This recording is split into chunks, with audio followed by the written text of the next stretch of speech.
ಭಾಳ ನಾಚಿಕೆಗೇಡಿನ ಸಂಗತಿ. ಜೈಲಲ್ಲಿ ಈಗಾಗಲೇ ಇಬ್ಬರು ಕಾಂಗ್ರೆಸ್ ಶಾಸಕರು ಜೈಲಲ್ಲಿ ಸೇರ್ಕೊಂಡಿದ್ದಾರೆ. ಒಬ್ಬರು ಮೈನಿಂಗಲ್ಲಿ ದುಡ್ಡು ಹೊಡೆದು ಸೇರ್ಕೊಂಡಿದ್ದಾರೆ, ಇನ್ನೊಬ್ಬರು ಕಳ್ಳ ಬೆಟ್ಟಿಂಗ್ ಮಾಡಿ ವಿದೇಶದಲ್ಲಿ ದುಡ್ಡು ತೊಗೊಂಡೋಗಿಟ್ಟು ಚಿನ್ನ ಸಿಗಾಕ್ಕೊಂಡಿದ್ದಾರೆ. ಈಗ ಅವ್ರ ಓಟು ಕೇಳೋಕ್ಕೆ ಜೈಲಿಗೆ ಹೋಗುವಂಥ ಪರಿಸ್ಥಿತಿ ಕಾಂಗ್ರೆಸ್ಸಿಗೆ ಬಂದಿದೆ ಅಂದರೆ ಕಾಂಗ್ರೆಸ್ ಎಂಥ ಹೀನಾಯ ಪರಿಸ್ಥಿತಿಯಲ್ಲಿದೆ ಅಂತ ರಾಜ್ಯದ ಜನ ಅರ್ಥ ಮಾಡಬೇಕು. ಜೈಲಿಗೆ ಹೋಗಿ ಬೆಂಬಲ ಕೇಳೋವಂಥದ್ದು ಇತಿಹಾಸದಲ್ಲಿ ನಾನು ನೋಡಿದ್ದೀನಿ. ಕಾಂಗ್ರೆಸ್ ಈ ಥರದ ಪಾಡು ಬಂದಿರೋವಂಥದ್ದು ಭಾಳ ಶೋಚನೀಯ ಅಂತ ಅನಿಸ್ತದೆ ಕಾಂಗ್ರೆಸ್. ಈ ರಣದೀಪ್ ಸುರ್ಜೇವಾಲಾ ಬಿಜೆಪಿಯ ತಂಡ ಈ ಬಿಕ್ಕಟ್ಟಿಗೆ ಕಾರಣ ಅನ್ನುವಂಥ ರೀತಿಯಲ್ಲಿ ಎಲ್ಲದಕ್ಕೂ ಅದೇನೋ ಹೇಳ್ತಾರಲ್ಲ ಕಾಟ, ಎಲ್ಲರಿಗೂ ಶನಿದೇವನ ಕಾಟ ಅಂದಂಗೆ ನಮ್ಮ ಬಿ ಜೆ ಪಿ ಮೇಲೆ ಯಾಕಪ್ಪ ಹೊರಿಸ್ತೀರಾ? ಅಲ್ಲಿ ಕೇಂದ್ರದಲ್ಲಿ ಹೋದರೆ ಎಲ್ಲದಕ್ಕೂ ಮೋದಿ ಕಾಟ, ಇಲ್ಲಿ ಬಂದರೆ ಕರ್ನಾಟಕ ಬಂದರೆ ಎಲ್ಲದಕ್ಕೂ ವಿರೋಧ ಪಕ್ಷ ಕಾರಣ ಅಂತಾರೆ. ಹಂಗಾರೆ ನೀವೇನು? ಕಾಂಗ್ರೆಸ್ ಪಾರ್ಟಿ ಏನು 136 ಜನ ಬೆಂಬಲ ಇಟ್ಕೊಂಡು ನಾವು 63 ಜನ ಇರೋರ ಮೇಲೆ ಆಪಾದನೆ ಮಾಡ್ತಿರಲ್ಲ. ನಿಮ್ಮ ಪಾರ್ಟಿನ ಅಷ್ಟು ಕಂಟ್ರೋಲ್ ಇಟ್ಕೊಳಕ್ಕೆ ಯೋಗ್ಯತೆ ಇಲ್ಲ ಅಂದರೆ ವಿರೋಧ ಪಕ್ಷ ಅಷ್ಟು ಸ್ಟ್ರಾಂಗ್ ಇದೆ ಅಂತ ಹೇಳ್ತಾ ಇದ್ದೀರಾ? ವಿರೋಧ ಪಕ್ಷ ಸ್ಟ್ರಾಂಗ್ ಆಗಿದೆ ಅನ್ನೋದನ್ನು ಸುರ್ಜೇವಾಲಾ ಅವರು ಹೇಳ್ತಾ ಇದ್ದಾರೆ. ವಿರೋಧ ಪಕ್ಷದ ಕಾಟ ತಡ್ಕೊಳಕ್ಕಾಗ್ತಾ ಇಲ್ಲ ಅಂದರೆ ವಿರೋಧ ಪಕ್ಷ ಸ್ಟ್ರಾಂಗ್ ಇದೆ ಅನ್ನೋದು ಅರ್ಥ ಆಗಿದೆ ಕಾಂಗ್ರೆಸ್ ಅವ್ರಿಗೆ. ವಿರೋಧ ಪಕ್ಷ ನಾವೇನು ಮಾಡ್ಬೇಕ್ರಿ? ನಾವಿರೋದೇ ಅವ್ರಿಗೆ ಮೂಗ್ದಾರ ಆಗೋಕ್ಕೆ, ಅಂಕುಶ ಇದ್ದಂಗೆ. ಆನೆ ನಡೆದಿದ್ದೇ ದಾರಿ ಅಲ್ಲ, ಅಂಕುಶ ಹಾಕೋಕ್ಕೆ ನಾವಿರೋದು. ಹಾಕ್ತೀರಿ ನಾವು ವಿರೋಧ ಪಕ್ಷವಾಗಿ. ನಮ್ಮ ಡ್ಯೂಟಿ ಏನಿದೆ ನಾವು ಮಾಡ್ತೀರಿ. ಜನರ ಅಭಿವೃದ್ಧಿ ಪರವಾಗಿ ಕೆಲಸ ಮಾಡಬೇಕು. ಸತ್ತೋಗಿದೆಯಲ್ಲ ಸರ್ಕಾರ, ಅದಕ್ಕೆ ನಾವು ಏನೇನು ಕಸರತ್ತುಗಳನ್ನು ಮಾಡ್ಬೋದು ನಾವು ಮಾಡ್ತಾ ಇದ್ದೀವಿ. ಅದರಲ್ಲೇನು ಮುಚ್ಚುಮರೆ ಪ್ರಶ್ನೆನೇ ಇಲ್ಲ. ಅವ್ರ MLAಗಳನ್ನ ಕಂಟ್ರೋಲ್ ಮಾಡೋಕ್ಕೆ ಯೋಗ್ಯತೆ ಇಲ್ಲ ಅಂದರೆ ಅವ್ರ ಪಾರ್ಟಿಯಲ್ಲಿ ಬಿ ಜೆ ಪಿ ಮೇಲೆ ಯಾಕೆ ಆಪಾದನೆ ಮಾಡಬೇಕು? ಅವ್ರ MLAಗಳ ದಿನನಿತ್ಯ ಹೇಳಿಕೆಯನ್ನು ಕೊಡ್ತಾ ಇದ್ದಾರಲ್ಲ, ಸಿದ್ದರಾಮಯ್ಯ ಇಳಿಬೇಕು, ಗೆಟ್ ಔಟ್ ಸಿದ್ದರಾಮಯ್ಯ ಅಂತ ಹೇಳ್ತಾರೆ.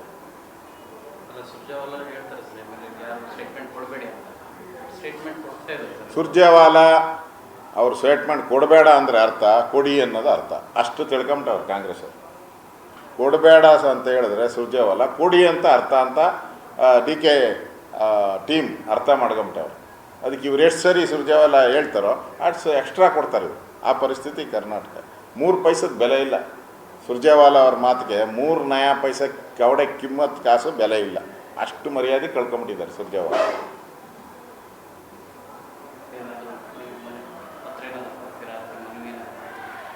ಈ ಗೊಂದಲ ಹಿಂಗೆ ಕಂಟಿನ್ಯೂ ಆದರೆ ನಾವು ರಾಜ್ಯಪಾಲರ ಮೊರೆ ಹೋಗ್ತೀರಿ. ಈ ಗೊಂದಲ ಹಿಂಗೆ ಕಂಟಿನ್ಯೂ ಆದರೆ ನಾವು ರಾಜ್ಯಪಾಲರ ಮೊರೆ ಹೋಗ್ತೀರಿ. ಯಾಕಂದರೆ ರಾಜ್ಯದಲ್ಲಿ ಕಾನೂನು ಸುವ್ಯವಸ್ಥೆ ಹದಗೆಡ್ತಾ ಇದೆ, ಫ್ಲಡ್ ಆಗಿದೆ, ಅವ್ರ ಪರಿಹಾರ ಸಿಗ್ತಾ ಇಲ್ಲ. ಅದರಿಂದ ನಾವು ರಾಜ್ಯಪಾಲರ ಮೊರೆಯನ್ನು ಹೋಗ್ತೀರಿ. ನೋಡ್ತೀರಿ ಇನ್ನೊಂದು 2-3 ದಿನ ಆಗಿಲ್ಲ ಅಂದರೆ ರಾಜ್ಯಪಾಲರ ಮೊರೆಯನ್ನು ಹೋಗ್ತೀರಿ.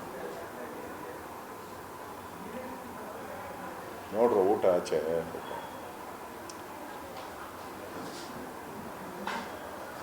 ಇದೇನು ಗಲಾಟೆ ನೋಡ್ರಪ್ಪ.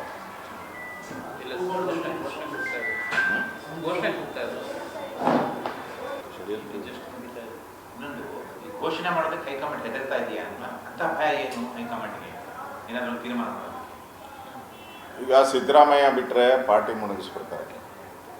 DKನ ಕೊಡಲಿಲ್ಲ ಅಂದರೆ DK ರೆಬಲ್ ಆಗ್ತಾರೆ. ಈ ಎರಡು ಇಕ್ಕಟ್ಟಿನ ಪರಿಸ್ಥಿತಿಯಲ್ಲಿ ಕಾಂಗ್ರೆಸ್ ಇದೆ. ಇವ್ರನ್ನ ಬಿಡೋಕ್ಕಲ್ಲ, ಒಂಥರ ಬಿಸಿ ತುಪ್ಪ ಇದ್ದಂಗೆ. ನುಂಗಕ್ಕೂ ಆಗ್ತಾ ಇಲ್ಲ, ಆಚೆ ಉಗುಳಕ್ಕೂ ಆಗ್ತಾಯಿಲ್ಲ. ಇವಾಗ ಸಿದ್ದರಾಮಯ್ಯನ ಇಳಿ ಅಂತ ಹೇಳಿದ್ರೆ ಇಡೀ ಕಾಂಗ್ರೆಸ್ ಪಾರ್ಟಿ ಮುಳುಗೋಗ್ತೈತೆ, ವೋಟ್ ಬ್ಯಾಂಕ್ ಹೋಗ್ತೈತೆ ಅಂತ ಅವ್ರ ಪಾರ್ಟಿಯವರೇ ಬೊಬ್ಬೆ ಆಗ್ತಾಯಿದ್ದಾರೆ. ಒಂಥರ ಜಾತಿಗಳ ಸಂಘರ್ಷಕ್ಕೆ ಕಾಂಗ್ರೆಸ್ ಹೀಗೆ DK ಶಿವಕುಮಾರನು ಕೂಡ ನಾನು ಕಷ್ಟ ಬಿದ್ದಿದ್ದೀನಿ ಕೂಲಿ ಕೊಡಿ ಅಂತ ಕೇಳ್ತಾವ್ರು. ನಾನು ಕಷ್ಟ ಬಿದ್ದಿದ್ದೀನಿ ಕೂಲಿ ಕೊಡಿ ಅಂತ ಕೇಳ್ತಾ ಇದ್ದಾರೆ. ಅಂದರೆ ಸಿದ್ದರಾಮಯ್ಯನವರು ಓಸಿಗಿರಾಕಿ, ಅವರು ಕಾಂಗ್ರೆಸ್ ಪಾರ್ಟಿಯವರಲ್ಲ. ನಾನು ಒರಿಜಿನಲ್ ಕಾಂಗ್ರೆಸ್ಸು, 45 ವರ್ಷ 50 ವರ್ಷ ಕೆಲಸ ಮಾಡಿದ್ದೀನಿ. ಸಿದ್ದರಾಮಯ್ಯ ಬಂದು 15 ವರ್ಷ ಆಗೈತೆ ಅಷ್ಟೇ ಕಾಂಗ್ರೆಸ್ಗೆ. ಅನ್ನೋ ಸ್ಪಷ್ಟ ಸಂದೇಶವನ್ನು ಡಿ ಕೆ ಶಿವಕುಮಾರ್ ಅವರು ಕಾರ್ಯಕರ್ತರಿಗೆ ಕೊಡ್ತಾ ಇದ್ದಾರೆ. ಹಳೆ ಕಾಂಗ್ರೆಸ್ಸ ಹೊಸ ಕಾಂಗ್ರೆಸ್ಸ ಆ ಸಂದೇಶವನ್ನು ಡಿ ಕೆ ಶಿವಕುಮಾರ್ ಅವರು ಪದೇ ಪದೇ ಹೇಳ್ತಾ ಇದ್ದಾರೆ. ಸಿದ್ದರಾಮಯ್ಯನವ್ರಿಗೆ ಒಂದು ರೀತಿ ಇನ್ಸಲ್ಟ್ ಮಾಡ್ತಾ ಇದ್ದಾರೆ. ನೀನು ಹೊರಗ್ನವನು, ಮೊನ್ನೆ ಬಂದವರು, ನಾನು ಕಷ್ಟ ಬಿದ್ದು ಪಾರ್ಟಿನ ಕಟ್ಟಿದ್ದು, ನೀನು ಮಜಾ ಮಾಡ್ತಾ ಇದ್ದೀಯಾ, ನಾನು ಹುತ್ತ ಕಟ್ಟಿದ್ದು, ಆವು ಬಂದು ನೀನು ಸೇರ್ಕೊಂಡಿದ್ದೀಯಾ ಅನ್ನೋ ರೀತಿ ಡಿ ಕೆ ಶಿವಕುಮಾರ್ ಅವರ ಡೈಲಾಗ್ಗಳೆಲ್ಲನೂ ಕೂಡ. ಸಂತೋಷ ನನಗೆ ಸಿದ್ದರಾಮಯ್ಯ ಮುಖ್ಯಮಂತ್ರಿ ಕಂಡ್ರೆ ಸಂತೋಷ, ಈ ಥರದ್ದೆಲ್ಲ ಭಾವನೆಗಳು ಹೇಳ್ತಾ ಇದ್ದಾರೆ. ಅಂದರೆ ಅವ್ರ ಮನಸ್ಸಲ್ಲಿ ಎಷ್ಟು ಫ್ರಸ್ಟ್ರೇಷನ್ ಇದೆ, ಕೋಪ ಇದೆ, ದ್ವೇಷ ಇದೆ. ಮಾತು ಕೊಟ್ಟಿದ್ದು ನಡೀಲಿಲ್ಲ. ಡಿ ಕೆ ಸುರೇಶ್ ಅವರು ಹೇಳ್ತಾರಲ್ಲ, ಕೊಟ್ಟ ಮಾತಂತೆ ನಡೀರಿ ಅಂತ. ಅಂದರೆ ಸಿದ್ದರಾಮಯ್ಯ ವಚನಭ್ರಷ್ಟ ಮುಖ್ಯಮಂತ್ರಿ ಅಂತ ಕಾಂಗ್ರೆಸ್ ಅವರೇ ಹೇಳ್ತಾ ಇದ್ದಾರೆ.